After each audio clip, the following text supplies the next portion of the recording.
Hello, a very good afternoon to all of you. Today I am going to discuss about another video tutorial from LP's biology, that is the general concept of male reproductive system.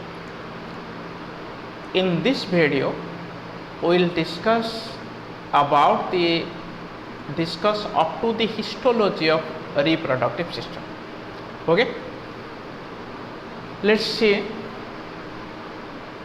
what is reproductive system, what are various type of reproductive organs associated with it, and what are the histological structures of various reproductive structures.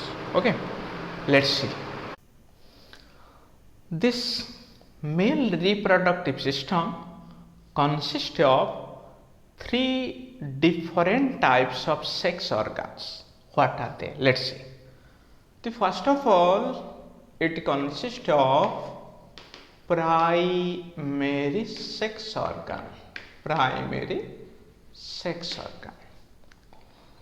The second one is secondary sex organ. Secondary sex organ. Then external sex organ. External sex organ. Let's see what are these. The primary sex organ is the actual part of male reproductive system which is involved in formation of male gamete, that is spermatozoa. It consists of testis. The primary sex organ consists of testis. Okay. The secondary sex organ provide a pathway for transport of spermatozoa. It provide a pathway for transport. It provide pathway for transport of spermatozoa. What are these? The secondary sex organ, it consists of epididymis, vas deferens, seminal vesicle, prostate gland, Cowper's gland, urethra, and so on. It consists of from epididymis up to the accessory glands. Okay, epididymis up to accessory gland. The external sex organ. The external sex organs are externally visible in male. What are they? That is the penis or the male genital organ, and another one is the scrotum. Okay, the penis and scrotum. It consists of penis, then scrotum. Okay, this is all about the sex organs in male. Hence, in case of male, there are three different categories of sex organ in male: primary, secondary, then external sex organ. Okay, let's discuss a detailed discussion about the primary sex organ or testis in this video. Okay, let's discuss about testis. The testis are lobular structures. These are lobular structures which are present at the pelvic region or at the lower abdominal region. These two lobes developed from mesoderm. This developed from mesoderm and located at the lower abdominal region or at the pelvic region. The formation of testis takes place during third month of intrauterine. third month. The formation, suppose this is the abdominal cavity, the two lobes are formed during third month of pregnancy. At the end of 6 months, there at the beginning of 7th month, there is a canal formed at the terminal part of abdominal cavity. At the 7th month of intrauterine, a canal is formed called as inguinal canal. Through this inguinal canal, the testes, the lobes of testes descend. It descend because it require 2 to 2.5 degrees Celsius, because it require 2 to 2.5 degrees Celsius less temperature from body for efficient physiological function. Clear? These two lobes of testes are held in position by spermatic cord. These are held in position by spermatic cord. Each lobe is about 9 to 12 grams in weight. If we measure the testis, it is about 4 centimeter in length, 3 centimeter breadth and 2 centimeter in thickness. Okay, each lobe is about 9 to 12 gram with an average of 10 grams in weight. Clear?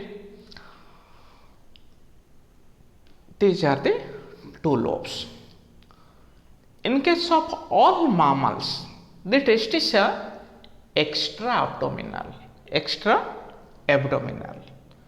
In some other cases, the lobes are intra-abdominal. Why it is extra-abdominal? Because the temperature outside the body is less and testis require a less temperature for its function. Okay. So, in different mammals, in case of human being, it is extra-abdominal. In case of elephant and rhinoceros, it is intra-abdominal.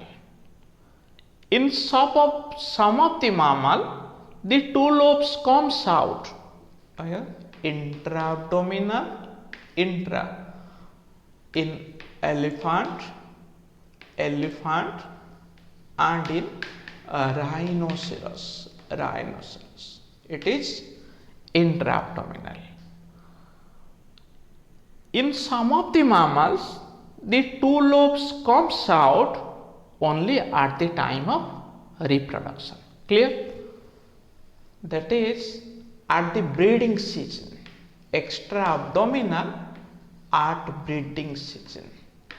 Extra-abdominal at breeding season only. Okay. What are these mammals?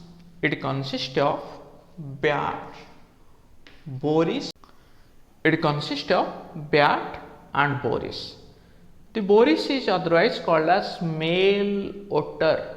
These are, in these cases, the testis comes out of the abdominal cavity only at breeding season. Otherwise, it is interior. Okay. Let's see the mechanism on which the temperature compensation of testis depends. Okay.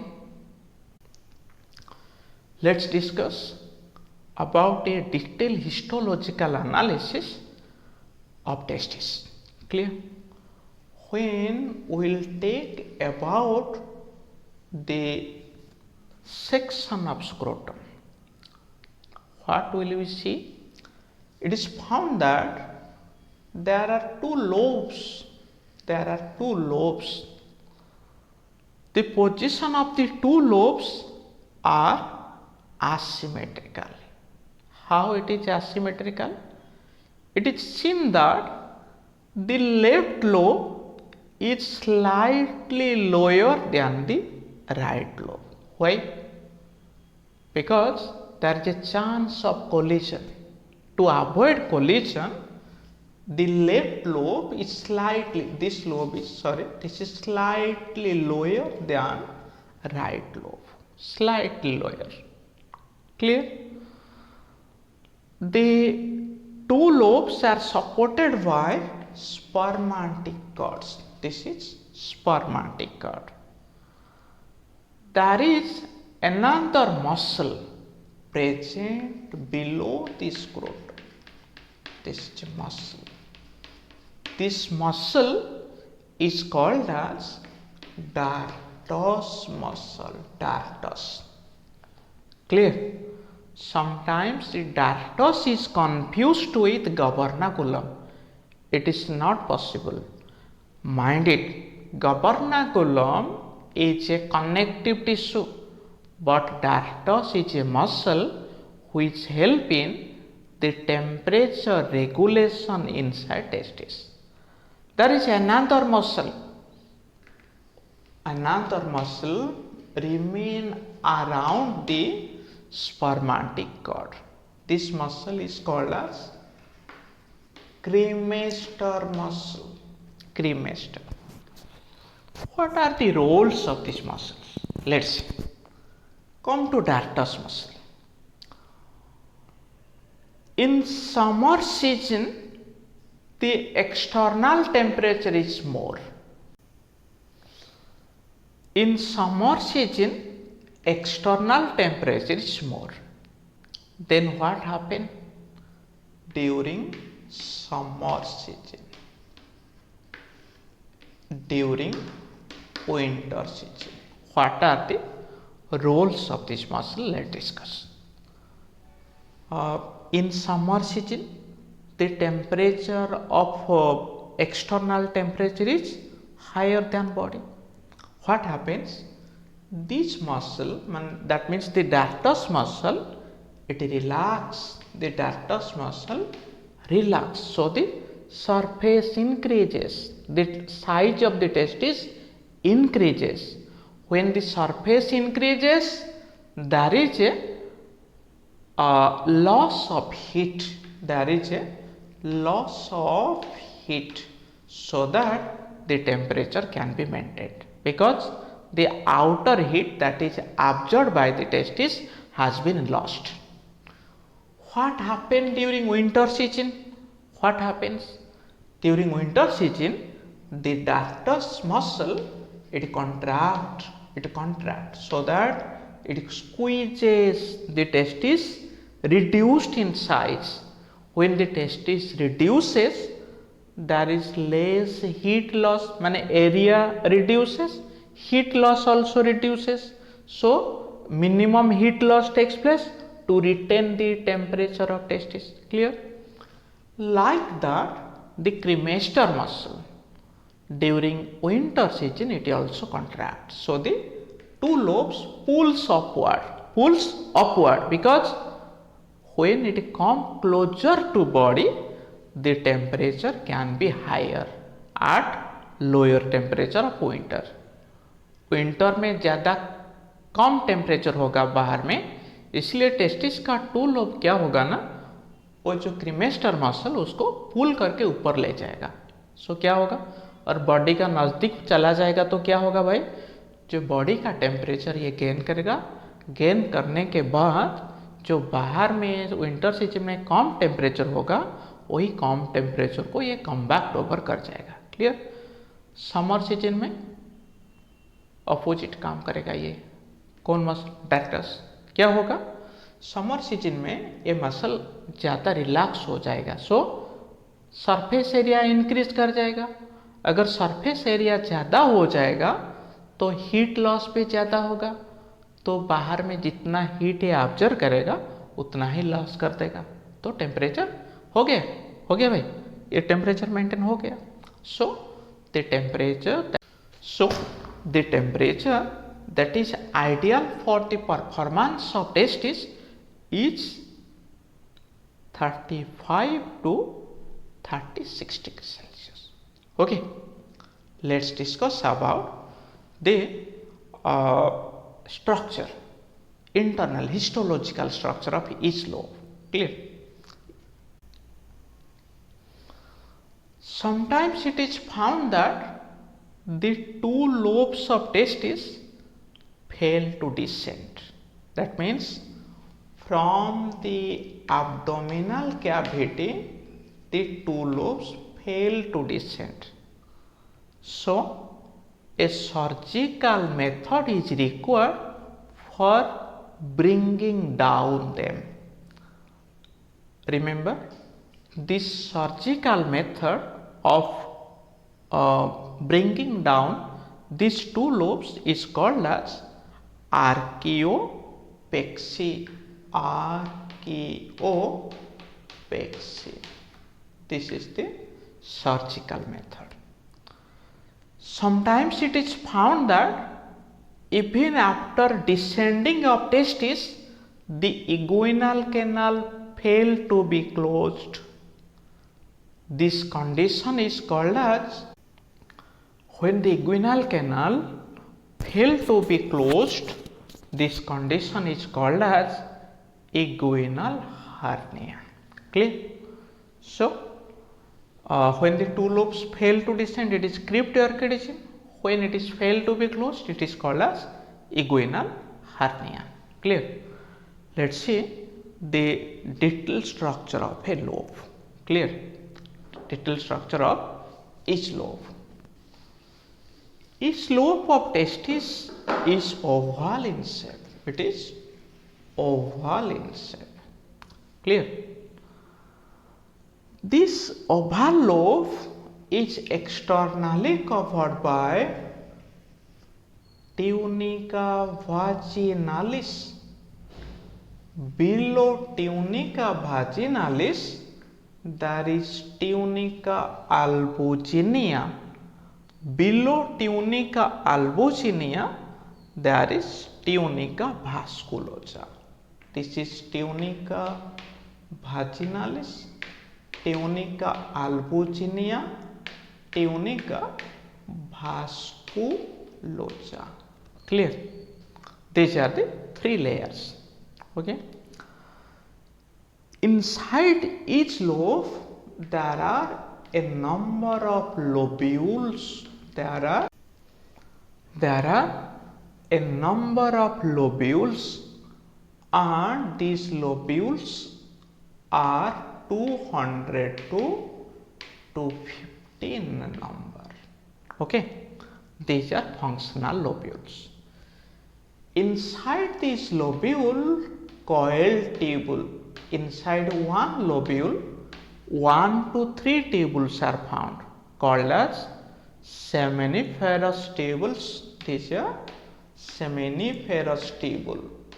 Seminiferous tubule. Seminiferous tubule, and approximately 700 to 750 such tubules are found. Clear?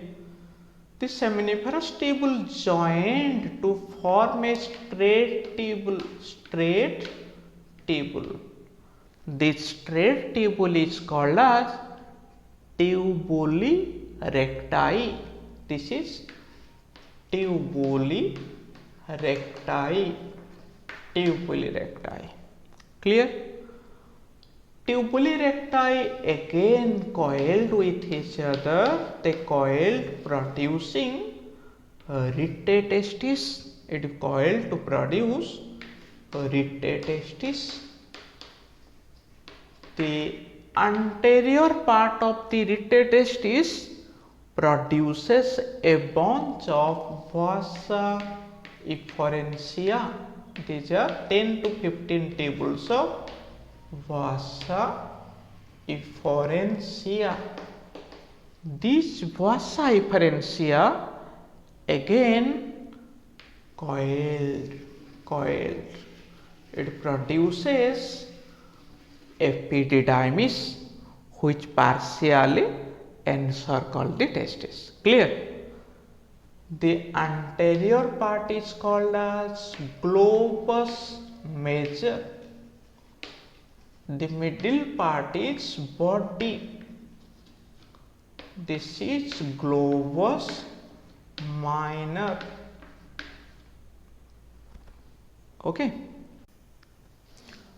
or it is called as caput epididymis. This is corpus, this is cauda epididymis. Clear? This is all about the histology of testis. We will discuss about the histology of seminiferous tubule and all other associated gland in the part 2. Please share, like and subscribe my channel if you like it. Thank you all again.